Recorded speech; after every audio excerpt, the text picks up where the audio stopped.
que esse Espírito que desceu naquela noite, naquele dia, sobre os cristãos, esteja também em nosso coração. E podem ter certeza que ele não ficou no passado, mas ele está aqui. Ele está agindo, ele está trabalhando, ele está de fato movendo corações a crer, a dedicar a vida, a consagrar-se ao Senhor. Portanto, que esse Espírito esteja sobre todos nós. Amém. Nós queremos, irmãos, seguir com as nossas reflexões sobre o livro de Eclesiastes. E temos aqui o capítulo 2, versículo 18 até o versículo 26. E ali diz o seguinte: também perdi o gosto por todo o meu trabalho, com que me afadiguei debaixo do sol, pois o resultado de tudo isso ficará para quem vier depois de mim. E quem pode dizer se ele será sábio ou um tolo? No entanto, ele terá domínio sobre todo o ganho das minhas fadigas e sabedoria debaixo do sol. Também isto é vaidade. Então tratei de fazer com que o meu coração perdesse a esperança de todo o trabalho com que me afadiguei debaixo do sol. Porque uma pessoa pode fazer o seu trabalho com sabedoria, conhecimento e habilidade, mas deixará o seu ganho como herança a quem por ele não se esforçou. Também isto é vaidade e grande mal. Pois que proveito alguém tem de todo o seu trabalho e da fadiga do seu coração em que anda trabalhando debaixo do sol? Porque todos os seus dias são cheios de dor, e o seu trabalho é desgosto. Nem de noite o seu coração descansa. Também isto é vaidade. Não há nada melhor para o ser humano do que comer, beber e fazer com que a sua alma desfrute o que conseguiu do seu trabalho. No entanto, vi também que isto vem da mão de Deus, pois separado deste, quem pode comer ou quem pode alegrar-se? Porque Deus dá sabedoria, conhecimento e prazer à pessoa que lhe agrada, mas ao pecador dá trabalho, para que ele ajunte e amontoe, a fim de dar àquele que agrada a Deus. Também isto é vaidade e correr atrás do vento. Temos diante de nós, irmãos, um texto bastante que nos leva a reflexões profundas sobre o trabalho, né? E é muito importante a gente pensar nisso. O texto, na verdade, ele está dizendo qual é o destino do fruto do seu trabalho. Ele está falando de destino, quem vai pegar aquilo. E ao mesmo tempo, ele está buscando motivo para trabalharmos.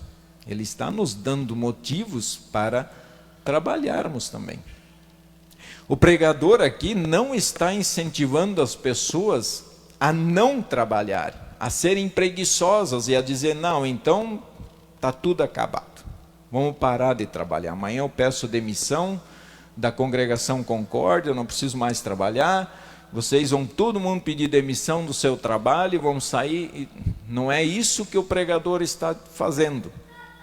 Até mesmo porque se ninguém trabalhar, vocês já imaginaram se nós fôssemos uma família e ninguém aqui trabalhasse, como nós iríamos comer? Pensemos, o pouco que a própria natureza produz não daria o suficiente para todo mundo comer. A natureza não vence produzir tudo o que o ser humano hoje consome. Então, se as pessoas não plantarem, não vai ter o que comer. Por outro lado, se tem alguém que escolhe não trabalhar para ser sustentado, tá?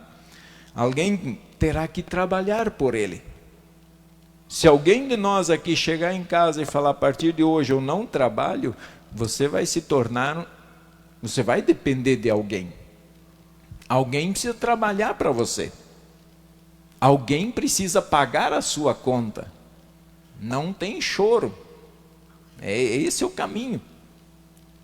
Se um filho quer ter uma vida mansa e apenas querer o que na visão dele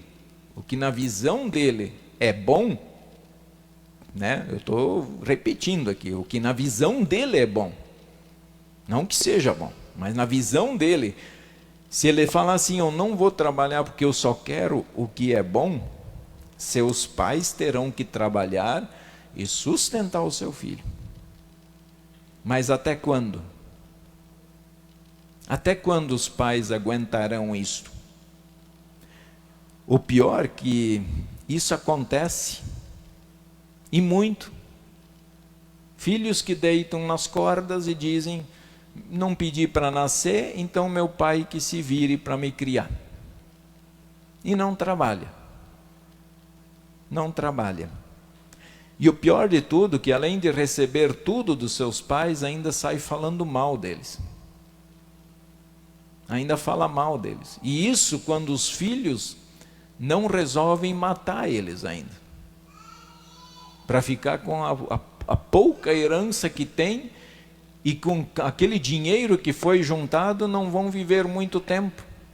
Mas resolvem tirar a vida de seus pais por causa de um pouquinho de dinheiro. Esse é o mundo depois da queda em pecado. Há uma troca de valores. Tudo foi invertido. As coisas estão fora do eixo. Muitas coisas estão capengando. O mundo está indo à breca. Mas não se assustem. Esse é o mundo que vivemos. Esse é o mundo que vivemos. O pregador também não está falando para não trabalhar, porque senão ele estaria contrariando o próprio Deus. O próprio Deus que disse, maldita é a terra por sua causa, em fadigas você obterá dela o sustento durante os dias da sua vida. É importante nós termos em mente, gente, que o trabalho existiu antes da queda em pecado, o homem trabalhava. Só que depois que o homem pecou, o trabalho se tornou penoso. Assim como a mulher passou a ter dores de parto, o homem o trabalho passou a ser penoso e difícil. Então o trabalho sempre existiu. Tá? Sempre existiu. O problema é que as pessoas encaram o trabalho como castigo. Fui castigado, agora tenho que trabalhar. Não, o trabalho sempre existiu. Ele apenas se tornou penoso, difícil para o ser humano. Nesse texto, o pregador passa a refletir então sobre o destino do seu trabalho, do lucro, daquilo que você conseguiu produzir na sua vida. Mas para isso ele analisa toda uma situação, não somente um momento da sua vida, mas ele está analisando o todo. O homem veio do pó e ao pó tornará. Sem nada. Nós vamos voltar a ser pó, sem nada.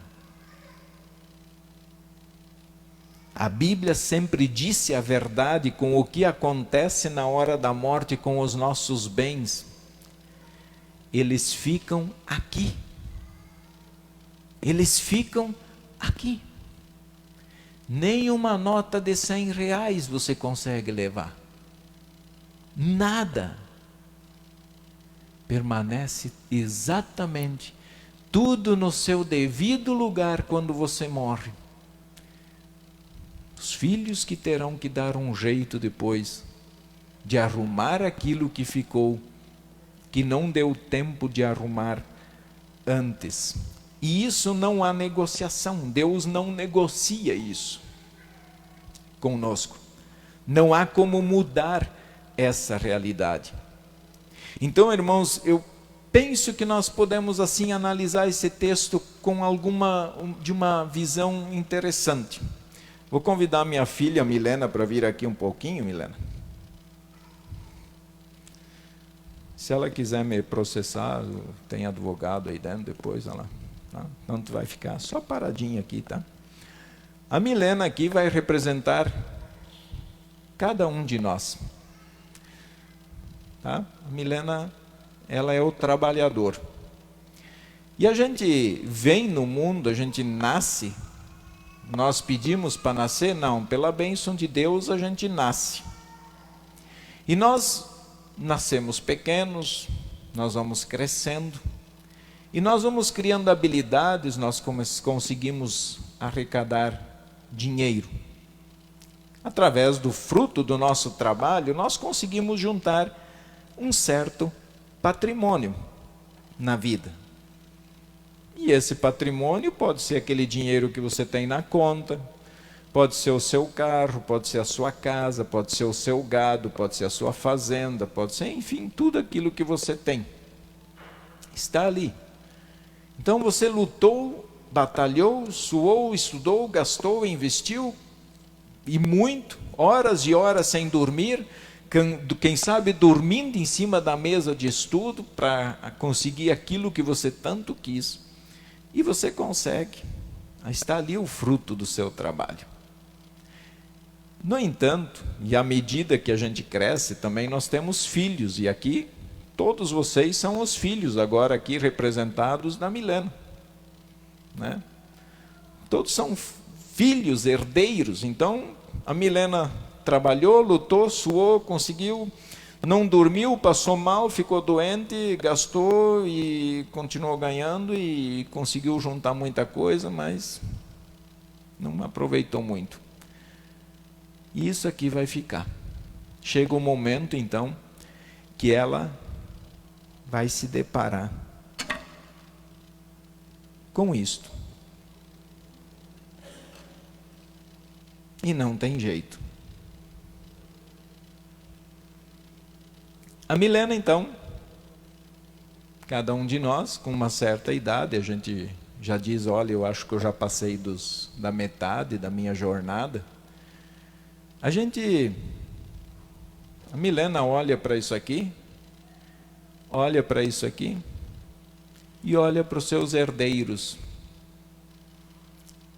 e pensa, agora eu dediquei a vida toda, eu investi, eu estudei, eu suei, eu chorei, eu cansei, eu não dormi assim por diante para conseguir isso, e agora eu tenho isso.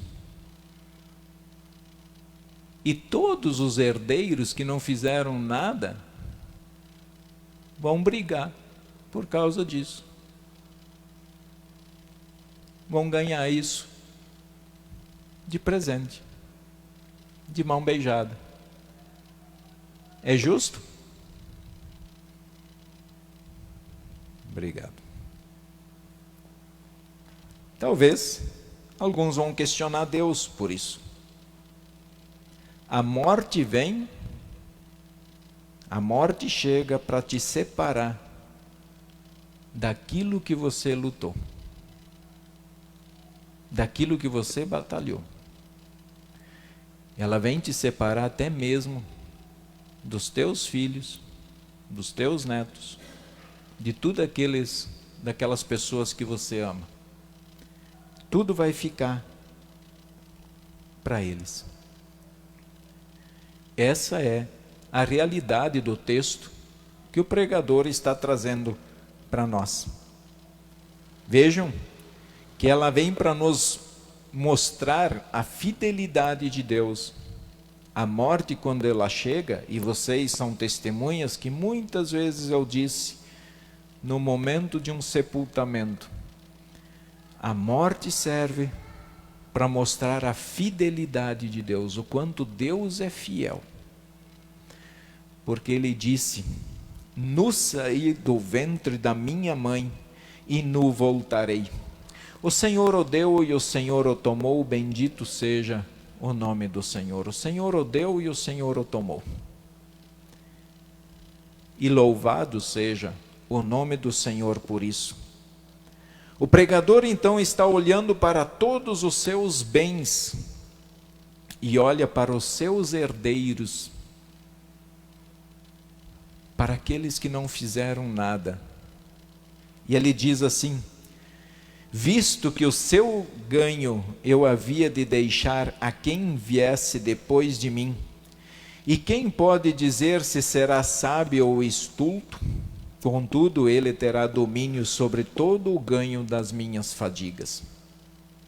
Ele olha para os seus filhos, o pregador, e ele diz: olha, vai ficar para eles. Se eles serão sábios ou se serão ignorantes para administrar o que eu estou deixando, ninguém sabe. Mas eles terão domínio sobre tudo que eu consegui. Sobre tudo que eu consegui, eles terão domínio. Quem sabe Salomão está olhando para a morte naquele momento, para todo o seu patrimônio e para os seus herdeiros. Um filho seu, um dos seus herdeiros, herdeiro do seu trono depois que ele faleceu, ele simplesmente desperdiçou toda a fortuna que Salomão ganhou. A Escritura diz que Salomão, por ano, ele ganhava 23 toneladas de ouro. 23 toneladas de ouro por ano. E tudo isso depois, o filho dele simplesmente criou confusão no seu reino e acabou dividindo todas as tribos. Somente uma tribo ainda ficou com Davi. O resto das outras todas foram embora. Quando o pregador reflete em sua herança, o seu coração fica desesperado. Quando o pregador ele olha para o seu dinheiro, ele diz: eu juntei tudo isso, e agora para quem eu vou deixar justo para quem não fez nada? Quando olha para o seu redor e sabe que seus herdeiros não possuem sabedoria para administrar, então ele diz: contudo deixará o seu ganho como porção a quem por ele não se esforçou, também isto é vaidade e grande mal. Vejo que o rei Salomão agora está sofrendo. Eu acho que ele sofre nesse momento um pouco, porque ele se depara com uma situação que nós muitas vezes achamos que isso é sempre com o vizinho. A morte acontece com o vizinho, e agora Salomão está diante desse fato. A minha vida está chegando ao fim. E a que conclusão eu chego no final da minha vida? De tudo que eu fiz? Podemos aqui até comparar com a fala de Jesus diante de um homem que pediu para que ele falasse com o seu irmão e ajudasse e insistisse que o seu irmão lhe dividisse a herança. E Jesus diz assim: porque a vida de um homem não consiste na abundância dos bens que ele possui. Jesus está dizendo para aquele homem: não se preocupe com a herança, porque o valor de um homem não está aqui. O valor de um homem não está aqui, gente. A nossa sociedade hoje trata diferente quem entra de gravatinha, de paletó, do que qualquer outro. Porque para eles o valor do ser humano está ali. Mas Jesus diz: não está nos bens que possui. Talvez seja isso que também esteja pensando o pregador. O que será da minha herança? Tem que ficar para pessoas que merecem, pessoas que suaram comigo, pessoas que batalharam comigo, pessoas que faz sentido ficarem com tudo que eu tenho, pessoas que me amaram. É com eles que tem que ficar. Mas não é sempre assim que acontece. É importante, irmãos, refletir nas palavras do pregador e de Jesus sobre bens e herança. Que herança queremos deixar para os nossos filhos? Que herança você está acumulando para deixar para o seu filho? Sem dúvida nenhuma, como pais, nós que somos, nós queremos e precisamos pensar que a nossa prioridade é cuidar dos filhos. Nós temos que cuidar dos filhos, faz parte da nossa vida. Mas temos que pensar, mas qual é a verdadeira herança que eu quero que eles tenham? Aos que deixam muito dinheiro para os filhos, mas também deixam como herança a falta de Deus na vida do seu filho. Falta de conhecimento da palavra de Deus. Falta de presença do pai na vida do seu filho, porque ele não tinha tempo para seus filhos, sua esposa, porque ele precisava acumular. O pecado está em querer só acumular. Não se enxerga mais nada a não ser só acumular. E para isso, muitas vezes esquece dos filhos. Deixa um filho angustiado, insatisfeito, revoltado, violento, ganancioso e rebelde para o mundo, para a sociedade. Há também os que deixam como herança a certeza de um feliz reencontro, porque morreu em Cristo. Há aqueles que deixam para o filho o conhecimento espiritual de saber de onde veio e para onde vai. É esse o caminho que fala lá em Provérbios, ensina a criança no caminho, porque o pai pode não estar aqui, mas o filho sabe o caminho. O filho sabe qual é o caminho que ele tem que trilhar. Se ele em algum momento não está trilhando esse caminho, ele sabe que ele está fora do caminho. Deixam o modelo de fé em Cristo Jesus. Deixam também, por bênção de Deus, um patrimônio para que eles se virem por um tempo sem a presença do pai, e isso faz parte da vida também. Enfim, que herança quero deixar para os meus filhos? O que serve de consolo está nos versículos 24 e 26, que diz assim, nada há melhor para o homem do que comer, beber e fazer que a sua alma goze o bem do seu trabalho. No entanto, vi também que isso vem da mão de Deus, porque Deus dá sabedoria, conhecimento e prazer ao homem que lhe agrada, mas ao pecador dá trabalho, para que ele ajunte e amontoe a fim de dar àquele que agrada a Deus. Nosso maior consolo e tranquilidade da vida é que Deus, no momento certo, Ele sempre vai providenciar para nós aquilo que nós necessitamos. Deus sempre tem a solução, irmãos. Pensem na vida de vocês, se não foi assim. A vida fica agitada, mas não demora, Deus aponta o caminho, Deus aponta a solução.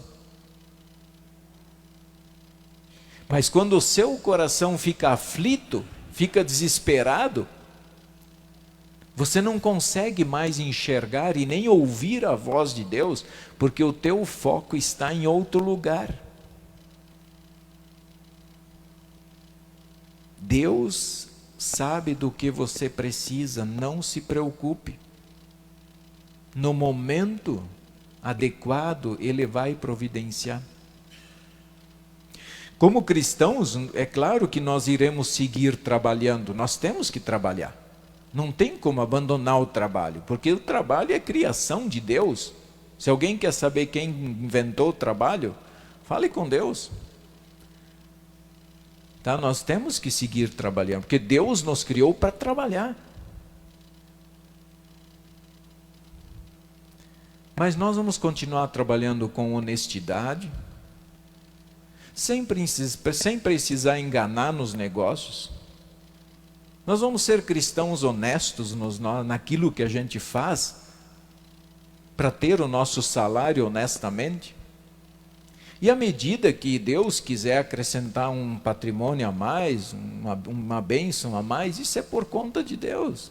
Mas a gente vai trabalhando, ofertando com alegria, não reclamando, de novo tem que ofertar, de novo tem que ajudar os pobres. De repente seria melhor se os pobres morressem tudo, que daí não incomodaria mais, né? Mas nós vamos continuar trabalhando. E temos que continuar trabalhando com honestidade, como cristãos que nós somos. Também nós percebemos o cuidado de Deus com os seus filhos, que está justamente no texto de Mateus 6, que diz assim, ó irmãos, prestem atenção. Por isso digo a vocês, não se preocupem com a sua vida quanto ao que irão comer ou beber, nem com o corpo quanto ao que irão vestir. Não é a vida mais do que o alimento, e não é o corpo mais do que as roupas? Quer dizer, a roupa que você tem vale mais do que o seu corpo? Claro que não. Observem as aves do céu, que não semeiam, não colhem, nem ajuntam em celeiros, no entanto o Pai de vocês que está no céu as sustenta. Será que vocês não valem muito mais do que as aves? Será que não valemos mais do que as aves? Claro que valemos, e valemos muito mais.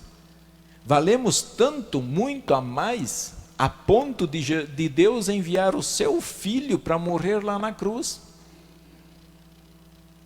Olha quanto nós valemos mais do que as aves. Jesus não veio morrer pelas aves. Ele veio morrer por nós. Nós pecamos. Nós nos afastamos de Deus. Olhemos ao mesmo tempo para o trabalho que Jesus teve. Se a gente acha que não tem que trabalhar, Jesus trabalhou.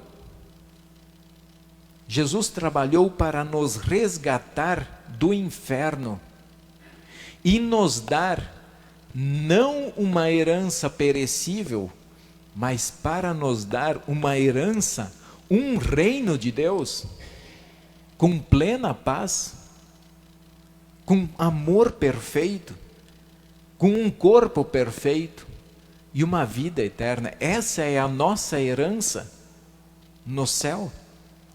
Nós não trabalhamos para receber isto, irmãos. Isso veio de graça.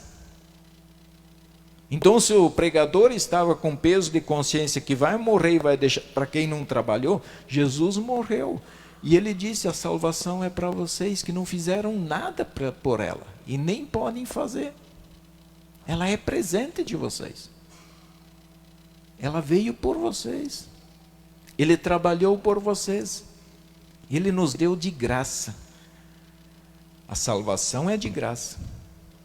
Mas Jesus trabalhou e pagou por ela, com o seu santo e precioso sangue. Creia nele e use, irmãos, o seu tempo, seus dons, sua vida, seu trabalho, que vale a pena usar isso para trabalhar para o reino de Deus. Esse é o trabalho que vale a pena. Esse é o trabalho que leva para as pessoas uma herança maravilhosa aqui no céu, aqui na terra, a salvação eterna por meio de Cristo Jesus, nosso Senhor. Amém.